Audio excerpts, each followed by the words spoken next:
Hi sir. Hi అమ్మా. Hi. Good evening అమ్మా. ఈరోజు మ్యాచ్ చూస్తుంటే ఎవరెవరి మధ్య అంటే ఏజ్ గ్రూప్ కానీ ఎట్లా జరుగుతుంది సార్ మ్యాచ్ అనేది? ఈరోజు జరిగేటటువంటి ఉస్మానియా యూనివర్సిటీ బాక్సింగ్ ఉమెన్స్ సెలక్షన్లో 10 కేటగిరీస్ ఉన్నాయి. 10 కేటగిరీస్లో 45 నుంచి స్టార్ట్ అవుతుంది, అబో 100 కూడా ఉంటుంది. డిఫరెంట్ కేటగిరీలో మనకు దగ్గర 16 మంది 16 మెంబర్స్ పార్టిసిపెంట్స్ ఉన్నారు ఇవాళ. అండ్ డిఫరెంట్ గ్రూప్స్ ఉన్నాయి. కొన్ని దాంట్లో మనకు కావాల్సింది 10 మెంబర్స్ మనం సెలెక్ట్ చేస్తాం. కొన్ని అంటే కాంపిటీషన్ ఏదైతే ఉంటుందో కాంపిటీషన్లో నుంచి మెయిన్ ఒక్కొక్క గ్రూప్ నుంచి ఒక్కొక్కరిని మనం సెలెక్ట్ చేస్తున్నాం. ఆ సెలక్షన్ ఉన్న వాళ్ళకి ఆల్ ఇండియా లెవెల్లో మన కాంపిటీషన్ ఉంటుంది. ఆల్ ఇండియా లెవెల్ పార్టిసిపేట్ చేసిన తర్వాత మనకి ఖేలో ఇండియా కూడా క్వాలిఫై అయితే ఖేలో ఇండియాలో కూడా ఉంటుంది. Khelo India and all India tournament కూడా పార్టిసిపేట్ చేయడానికి అవకాశం ఉంటుంది. సెలక్షన్ అనేది ఎట్లా జరిగినాయి సార్? ఈ సెలక్షన్ అని చెప్పి అన్ని ఉస్మానియా యూనివర్సిటీలో డిగ్రీ కళాశాల, పీజీ కళాశాల ఉన్న ఉమెన్ స్టూడెంట్స్ వచ్చి ఇలా పోటీ చేస్తున్నారు బాక్సింగ్లో. ఈ దాంట్లో మంచి చేసిన వాళ్ళకు ఉస్మానియా యూనివర్సిటీ నుంచి టీమ్ సెలక్షన్ అయ్యి ఆల్ ఇండియా యూనివర్సిటీ బాక్సింగ్ ఛాంపియన్షిప్లో పార్టిసిపేట్ చేస్తారు. అంటే ఇప్పుడు మ్యాచ్లో పాల్గొనడానికి ఏమైనా ప్రూఫ్స్ కానీ అట్లా ఏమైనా తీసుకొని రావాలా సార్? ఈ బ్యాచ్లో కావాల్సిన ఏంటంటే 10th intermediate degree certificates and PG ఏదైతే ఉంటుందో దానికి బోనఫైడ్ సర్టిఫికేట్ కావాలా, అండ్ ఎలిజిబిలిటీ సర్టిఫికేట్ కావాలా, ఫొటోస్ కావాలా. ఇవన్నీ సర్టిఫికేట్స్ అన్ని డాక్యుమెంట్స్ ఉండి బోనఫైడ్ స్టూడెంట్ ఎవరైతే ఉంటారో వాళ్ళకి మాత్రం ఎలిజిబుల్ ఉంటుంది. రిటైన్ అయిన వాళ్ళకి ఇది ఎలిజిబిలిటీ ఉండదు. అండ్ వెయిట్ చెకింగ్ కూడా ఉంటుందా సార్ దీనికి? వేయింగ్ ఉంటుంది, మార్నింగ్ అయింది అలా morning weighing. Thank you so much. Okay అమ్మా, thank you.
Hi sir. Hello, good evening.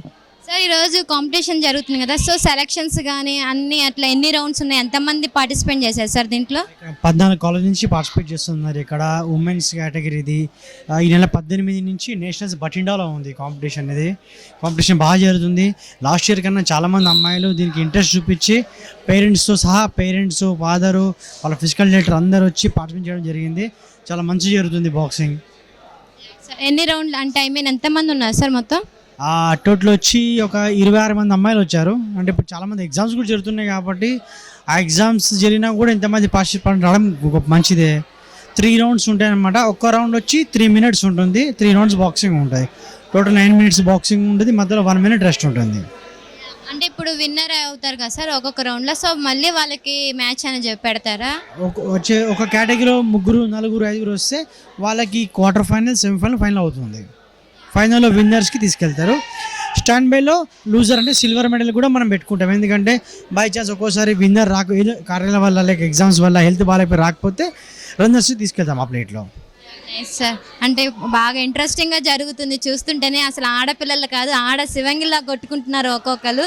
బాయ్స్కి ఏమాత్రం తగ్గనట్టుగా ఉంది. నాకెట్లా అనిపిస్తుంది, సో మీకెలా అనిపిస్తుంది సార్? అయితే మీకు కొత్త విషయం ఏంటంటే జనవరి నుంచి కొత్త వెయిట్ కేటగిరీస్ వచ్చాయి. ఒలింపిక్లో ఇంతకుముందు అమ్మాయిలు 4 ఉండే, 6కి పెంచి ఇప్పుడు 8 చేద్దాం ప్రపోజల్ కూడా ఉంది. అంటే అబ్బాయిలతో సమంగా అమ్మాయిలకి ఈక్వల్గా స్థానం ఇద్దామని ఇంటర్నేషనల్ ఒలింపిక్ అసోసియేషన్ వాళ్ళకి కూడా ప్రయత్నం చేస్తున్నారు.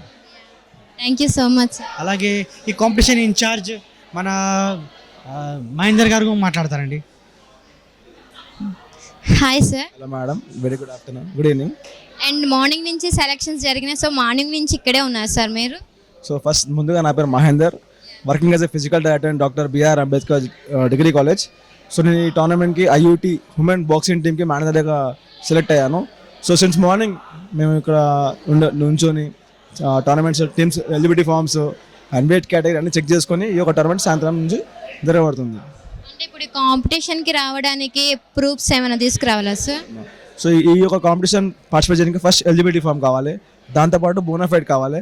And if they're pursuing first year 10th memo, inter memo. If they are pursuing second year, first semester, second semester. If they are pursuing final year, second semester, third semester, fourth semester. అలాంటి memos document attach చేస్తే వాళ్ళు eligible ఉంటారు documents verification కోసం. టోటల్గా ఎన్ని college నుంచి ఎంతమంది వచ్చారు sir? Total 12 colleges, 16 boxes tournament జరుగుతుంది ఇప్పుడు. అంటే మార్నింగ్ సెలక్షన్స్ ఎట్లా జరిగినాయి సార్? మార్నింగ్ సెలక్షన్ అంటే మార్నింగ్ డాక్యుమెంట్ వెరిఫికేషన్ జరిగింది. Due to examination Osmania university exam వల్ల ఈ యొక్క టోర్నమెంట్ సాయంత్రం కండక్ట్ చేయడం జరిగింది. అంటే ఇప్పుడు ఏ టైం దాకా ఇక్కడ మ్యాచెస్ జరిగే అవకాశం ఉంది సార్? మోస్ట్లీ 8:30 వరకు జరిగే అవకాశం ఉంటుందండి. ఎందుకంటే టోర్నమెంట్స్ బాక్సర్స్ ఒక వెయిట్లో 2 ఉన్నారు, 3 ఉన్నారు. సో వాళ్ళకి బైస్ ఉంటుంది, మళ్ళీ విన్నర్తో మళ్ళీ బైక్ మీద పెట్టాలి. సో లాస్ట్గా ఫైనల్ వస్తుంది అండ్ స్టాండ్ బై కూడా ఉంటుంది. అండ్ అంటే ఇప్పుడు మ్యాచ్ జరగని తెలియదు కదా సార్, సో మ్యాచ్ జరుగుతున్నప్పుడు సో నేను కూడా పార్టిసిపేట్ చేస్తాను అన్న వాళ్ళకి అవకాశం ఇస్తారా? లేదు మేడం, యాక్చువల్లీ మనకు ఒక టైం ఉంటుంది అన్నమాట. సో ఆల్మోస్ట్ 24 hours బిఫోరే మేము ఈ యొక్క షెడ్యూల్ రిలీజ్ అయింది. సో ఆల్మోస్ట్ అందరికీ స్ప్రెడ్ అయిపోయింది అనమాట. సో వాట్సాప్, సోషల్ మీడియా వల్ల. సో మేము అప్ టు మార్నింగ్ 7:30 నుంచి 10:30 వరకు టైం ఇచ్చాం. సో ఆ మధ్యలో ఎవరైతే బాక్సర్ వచ్చారో వాళ్ళకే మేము ఎలిజిబిలిటీ ఫామ్ తీసుకోవడం కానీ వెయిట్ కేటగిరీ జరిగింది. Thank you so much. State secretary మన దగ్గర ఉన్నారు. హాయ్ సార్. నేను Ravinder, Telangana boxing federation secretary. So Osmania University ఇంతకుముందు కండక్ట్ చేస్తుండే, వాళ్ళంతా వాళ్ళు కండక్ట్ చేసుకుంటే టెక్నికల్ అఫీషియల్ లేకుండా, ఈసారి నేను టెక్నికల్ అఫీషియల్స్ని పెట్టి ప్రాపర్గా సెలక్షన్ పెట్టాను. అదేవిధంగా ఈ స్కూల్స్ కూడా మేము వాళ్ళని కూడా ఎడ్యుకేట్ చేసి మేము కండక్ట్ చేసి వాళ్ళకి ఇచ్చాము. అదే యూనివర్సిటీస్ కూడా మెన్ కూడా థర్డ్ నాడు ఉంది, థర్డ్ నాడు కూడా కండక్ట్ చేసి వాళ్ళకు టీమ్ సెలక్షన్ చేసి వాళ్ళ టీంని ఇస్తాం. మొత్తం ఎంత కాలేజ్ నుంచి వచ్చారు సార్? ఎన్ని కాలేజ్ నుంచి? ఇప్పుడు ఒక 20 మంది వచ్చారు, 20 మంది పార్టిసిపెంట్ ఉమెన్లా. ఇంకా మెన్ది మనకు తెలియదు, థర్డ్ నాడు తెలుస్తుంది. ఈ విధంగా యూనివర్సిటీ సెలక్షన్స్ ప్రాపర్గా జరిగితే ఇంకా ముందుకు బాగా ఇంప్రూవ్ అవుతుంది. గర్ల్స్ కూడా చాలామంది ముందుకు వస్తున్నారు. ఎందుకంటే నిఖిత గురించి ఆమె వరల్డ్ ఛాంపియన్ అయినందుకు అందరు గర్ల్స్ కూడా మేము కూడా వరల్డ్ ఛాంపియన్షిప్ కావాలని ఆశతోని అందరూ ప్రాక్టీస్ చేస్తున్నారు. మాకు చాలా సంతోషము, చాలా ఎంట్రీస్ వస్తున్నాయి. ఈవెన్ సబ్ జూనియర్లో కూడా బాగా ఎంట్రీస్ వస్తున్నాయి, జూనియర్లో బాగా ఎంట్రీస్ వస్తున్నాయి. బాగా ఎవ్రీ టైం కండక్ట్ చేసి నేషనల్ టీం పంపిస్తూ ఉన్నాము. ఈరోజు కాంపిటీషన్స్ ఎట్లా జరిగినాయి సార్? అంటే ఆ ఆడపిల్లలు అంటే ఒక శివంగి లాగా ఒకరికొకరు తడపడి కొట్టుకుంటున్నారు కదా. కానీ ఇంకా క్వాలిటీ ఇంకా జర రావాలా. ఇక ముందుకు బాగా క్వాలిటీ పెరుగుతుంది బాక్సింగ్ది. సో ఇప్పుడైతే పర్లే పార్టిసిపేట్ చేసాకు మిడిల్ అయితే రాదు కానీ పార్టిసిపేషన్ చేస్తే వాళ్ళకు ఎంకరేజ్మెంట్ వస్తుంది. ఫర్దర్ కూడా ఇంకా ఆడతారు కూడా. నెక్స్ట్ సెలక్షన్స్ ఎప్పుడు ఉన్నాయి sir? Next selections CM cup selections ఉన్నాయి. అది డిసెంబర్ 3rd వీక్లో ఉన్నాయి. అదే వీక్ మెన్ నేషనల్ కూడా వచ్చింది. అది కూడా డిసెంబర్ 3rd వీక్లో సెలక్షన్ పెడుతున్నా, మణికొండలో పెడుతున్నా. దాని ఆయనక సౌత్ జోన్ కూడా ఉంది, అది సబ్ జూనియర్ సౌత్ జోన్ ఉంది. దాని సెలక్షన్ కూడా 3rd వీక్లో పెడుతున్నా. అందులో సెలెక్ట్ అయిన వాళ్ళు సౌత్ జోన్ పార్టిసిపేట్ చేస్తారు అండ్ నేషనల్లో సీనియర్ నేషనల్లో కూడా పార్టిసిపేట్ చేస్తారు. థ్యాంక్ యూ అమ్మా. Thank you so much.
Thank you very much. Thank you.